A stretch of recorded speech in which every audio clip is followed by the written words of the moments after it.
Sam, before I start with you, because there's a lot of trade news that we got to talk about, but what's better right now with the NBA? Is it the NBA drama or is it the NBA product, the games that we're seeing right now? Kirk, thanks for having me. I appreciate it. It's a question. It's a good debate. I'd probably say the drama. You know what I mean? Right. Like what blows me away about covering this league is that the intel that is being gathered all around the league right now about all the superstars who are going to the guys like Anthony Davis, who are not up until the following summer, but certainly in the news right now. Like that drives the decisions of all these teams at the trade deadline. And so we have this clash between the games themselves and all the action on the court that is relevant. Warriors playing better with DeMarcus Cousins fitting in really well, all these different storylines. But the stuff that relates to this offseason and the kind of the bigger backdrop of all the power plays and which teams are going to have the super teams and which ones are going to miss out. That's all very real and changing in real time too. We got two tracks here, and they're both pretty entertaining. So is that the big domino that needs to fall right now? Is the Pelicans trade of Anthony Davis, or are we just going to look around the NBA for some other trades? I feel like the Anthony Davis situation is overshadowing kind of what's going on around the NBA. Are we just waiting for that domino to drop? I think you could have other dominoes drop first. If I had, to handicap it right now in this moment, it could obviously change quickly. I'd probably say that AD stays put in New Orleans past the deadline. I think that Boston package that is available to New Orleans this summer, as everybody knows, they can't get involved right now, but I think that's probably enough to compel the Pelicans to wait. And so you're going to see other stuff, though. Right now, I'd say it's all eyes on Memphis. You got the Mike Conley, Marc Gasol situation. The Mark situation is interesting because it looked like they were close to a deal with Charlotte to send the big fella that direction. I think that certainly could still happen. But then the Grizzlies are in an interesting spot where, based on the type of draft picks they have, the first rounders going forward, they have some incentive not to totally bottom out from a tanking standpoint. So there's some people around the league who think that they only want to give one of those guys away. Mike Conley is a guy who's 32, has some health history of getting hurt, but a heck of a ball player, all-star caliber, who maybe Utah, San Antonio, teams like that. Indiana, Toronto, I know have tried to get after Mike and make that move. So, Memphis is now, I think, the new epicenter next to the AD thing, but, we got some moving parts here.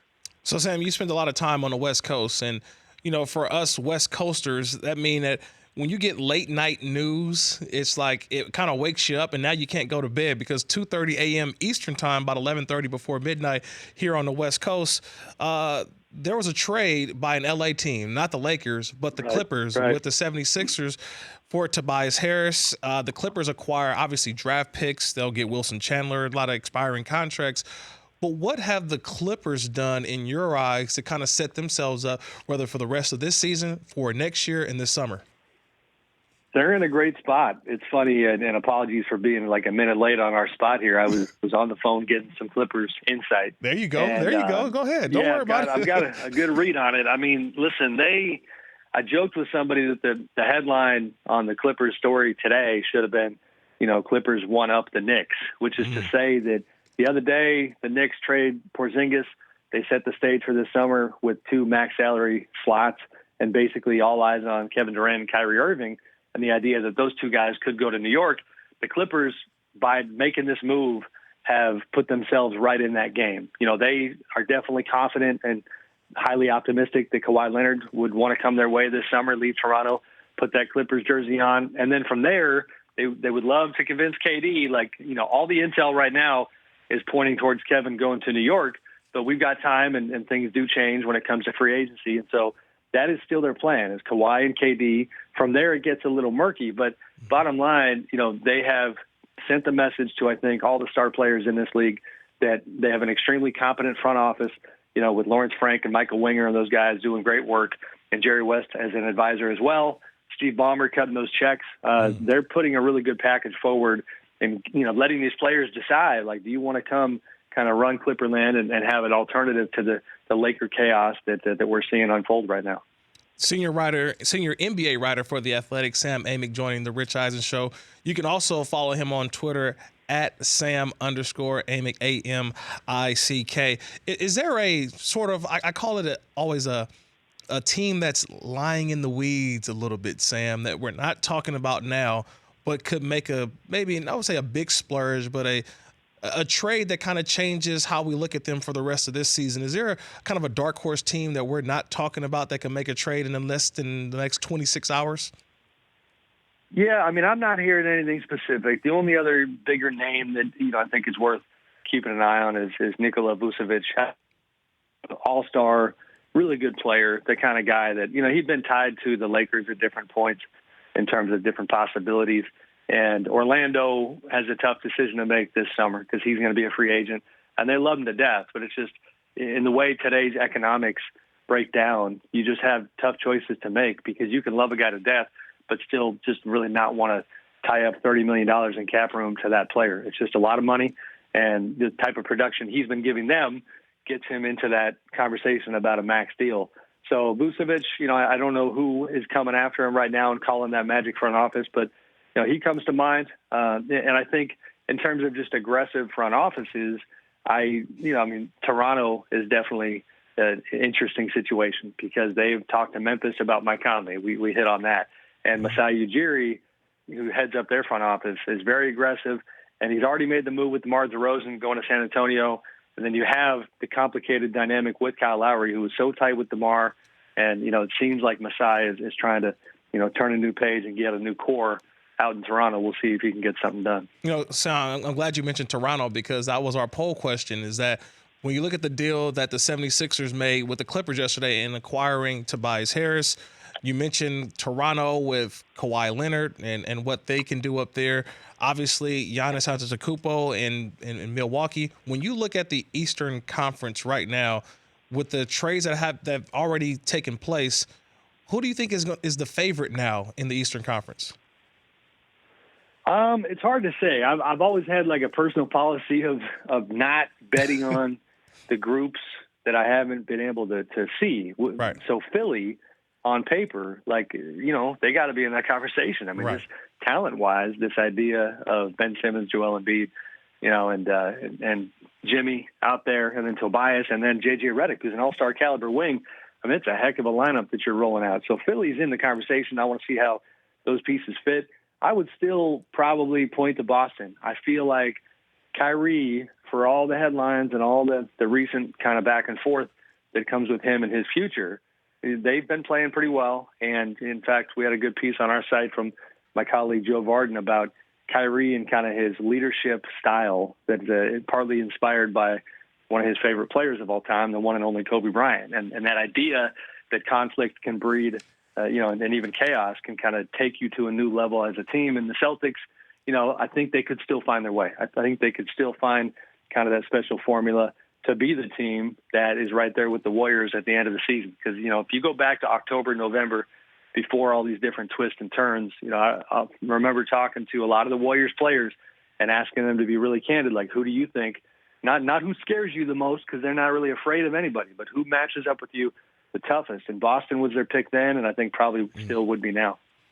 Senior NBA writer for The Athletic, Sam Amick, joining us. And Sam, help me out with this one, because tonight the New Orleans Pelicans take on the Chicago Bulls in Chicago night, 8 p.m. Eastern time. But Alvin Gentry has said that even though he's cleared to play with that finger fracture, Anthony Davis will not be playing for the Pelicans until after the trade deadline. How do they handle Anthony Davis after the trade deadline? If they don't trade him, how does that relationship kind of work out for the rest of this season? I don't, have total clarity on what the move would be. Right. If I had to lean one way or another, I think they probably got to sit him. I mean, he is just a tremendously valuable asset, and I hate to talk about human beings in that term, but I mean, he's integral to the future of both the Pelicans and whichever team ends up landing him. And nobody involved can afford look at this John Wall situation just the other day. He was already hurt. Then we got a torn Achilles. AD, right now, if he gets on the floor with the Pelicans, he's really only doing it for, I don't know how else to say it, but like self-indulgent purposes. I get it. You're a ball player. You want to compete, but you made the choice to go out and demand a trade, and this is the way business works. So I'd be surprised if we see him on the floor again. Who knows? Maybe that will happen, but I think there's a lot of incentive kind of from all sides to put him on the shelf. You know, Sam, you've been covering the NBA for well over 2 decades. So when you think to what we saw last night with LeBron James and the Lakers going against the Indiana Pacers last night, and just the picture of LeBron James at the end of the bench with 3 seats open right next to him, the fans chanting to the players that LeBron's going to trade you. And then you think of LeBron having his worst loss of his career, 42 points. There's a lot of young players on that Lakers team that have not been through a situation like this where they can be traded. What do the Lakers do going forward if they don't have the trade for Anthony Davis? What do they do going forward to try to mend these fences of players who are on the trade deadline? I mean, listen, I don't know how else to say it, Kirk. I think it's a complete disaster when it comes to the lack of ability to try to, control the chemistry, I guess, in that locker room. I think not that LeBron would ever admit it, but, my 2 cents would be, in hindsight, I think, his decision a while back to talk openly about Anthony Davis and the idea that he would love to play with him. I understand giving respect to your peers, but unfortunately, what comes with that is the danger of disrespect to your teammates. And now it's playing out in a really real-time kind of way. All these guys in that Lakers locker room they're all on social media. I mean, I've been in the Lakers locker room plenty this year, and I'm not kidding you, maybe more than any locker room in the entire league. You walk in there post-game, and every single guy is on his phone. In fact, I talked to Brandon Ingram about that once. Like, everybody's looking at their social media. They see their names out there in the public realm, and then they look up and sitting there saying, hey, guys, let's think about, we over me and team first, right? And it's like you got a bunch of guys on expiring contracts or young players who know that they might get shipped. It's just a bad situation. And, I think, again, with LeBron, maybe if you would have just let everything unfold behind the scenes and kind of try to navigate this thing that way, maybe they'd still be in a better place. I know it's quote unquote just one game, but it was awful. And the stakes are really high because if they don't get the AD thing done, now all of a sudden you got bad morale and you're 2.5 games behind the Clippers for that 8th spot. At the moment, Clippers are going to fall out, but teams like the Kings want to get in the playoffs. There's other teams that might playoffs, which would certainly not be. No, did we drop Sam? Yeah, we lost him, I think. Oh, okay, we got to get Sam back. Kurt, I still got you. You got me. There we go. Still here. Because you stole my thunder I'm sorry, there. brother. No, you good, my man, because you stole my thunder there because here we are talking about all of these trades and how teams can bolster themselves and Anthony Davis and this and that. But yet no one's talking, and look, and I get it, but you've been around that team for 10 plus years when you were working as the beat writer for the Sacramento Kings. But what a job that they've done. I know it's not, national news, but what they've done, especially winning 28 games in the West, like this is what some of the teams at the bottom should be looking at when people laughed at Vlade Divac and that organization. They've won 28 games right now, and it could, like you mentioned, could be possibly making a trade to get into the playoffs. If they get to the playoffs, the Sacramento Kings, what does that say about the organization? They'd be in a great place. It'd be one of the more memorable, in terms of the timeline and the speed of a turnaround, it would be one of the more memorable ones we've seen lately. If you hit the rewind button, and Kirk, you go back to that night, New Orleans All-Star Weekend a couple of years ago when DeMarcus Cousins is getting traded. Yeah. The Kings and Vlade are just getting roundly ridiculed for that deal. And then you had a little bit of salt in that wound because, and I've always not been comfortable with this. I felt like Vlade has done plenty of things to deserve some criticism, 100%. Right. But what also has happened is there's this kind of cultural thing where, because English is his second language, when he traded DeMarcus, he came out and he told the press that, hey, I had a better trade on the table, and then I ended up taking this one. And that always got lost in translation because what had actually happened was DeMarcus's people scared the Pelicans so much about DeMarcus potentially re-signing that they took a first-rounder off the table. So the Kings couldn't control that part. Right. So yes, at one point in time, there was something better there. But still, this package that everybody thought was an absolute joke has been the catalyst for their turnaround. And it has led to, the losing that season led to them getting De'Aaron Fox. Buddy Hield's turned into a much better player than a lot of people thought he was going to be. Justin Jackson's come around a little bit lately, and they're on their way. And now with Harry Giles and Marvin Bagley and, in this young core, they're exciting. And it's weird for me because I'm still based near Sacramento, right. And it's been so long since I'm going to the Kings-Rockets game tonight. And it's been so long since it was February, and you're going to the arena actually planning on watching a relevant basketball game as opposed to, just another team that's going to roll through town and win by 20. Or just going for the halftime show, right? The halftime act. Right. Look, hey, last question before I let you. For me, it's like I go to interview. I go to connect with coaches, players, all those things, and I would sit there and wish the game would just end quicker because the game was inconsequential for my purposes. Right. Now, admittedly, it's entertaining, man. They're a fun team. They play up tempo, and they're giving it. They just beat Philly at home, you know, and have some big time wins. It's been a fun. Yeah, last question before I let you go, Sam, because the one thing is that the trade deadline, like I mentioned, will be tomorrow, 3 p.m. Eastern time. But in 30 seconds, how much do the agents of these players, like you just mentioned with DeMarcus Cousins last year, how much do the agents have to do with possibly what's going to happen over the next 24 hours? I think there's a correlation between how much the teams let them impact negotiations and then them taking that power when it's available. We're seeing it with the Lakers and Pelicans right now.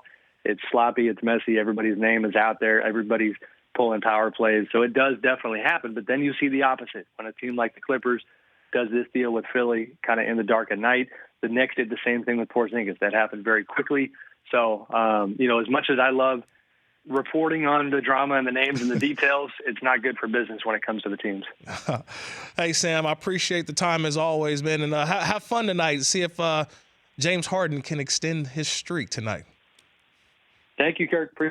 Good. I appreciate it. That was Sam Amick, the senior NBA writer from The Athletic. The Rich Eisen Show, weekdays at noon Eastern on Audience.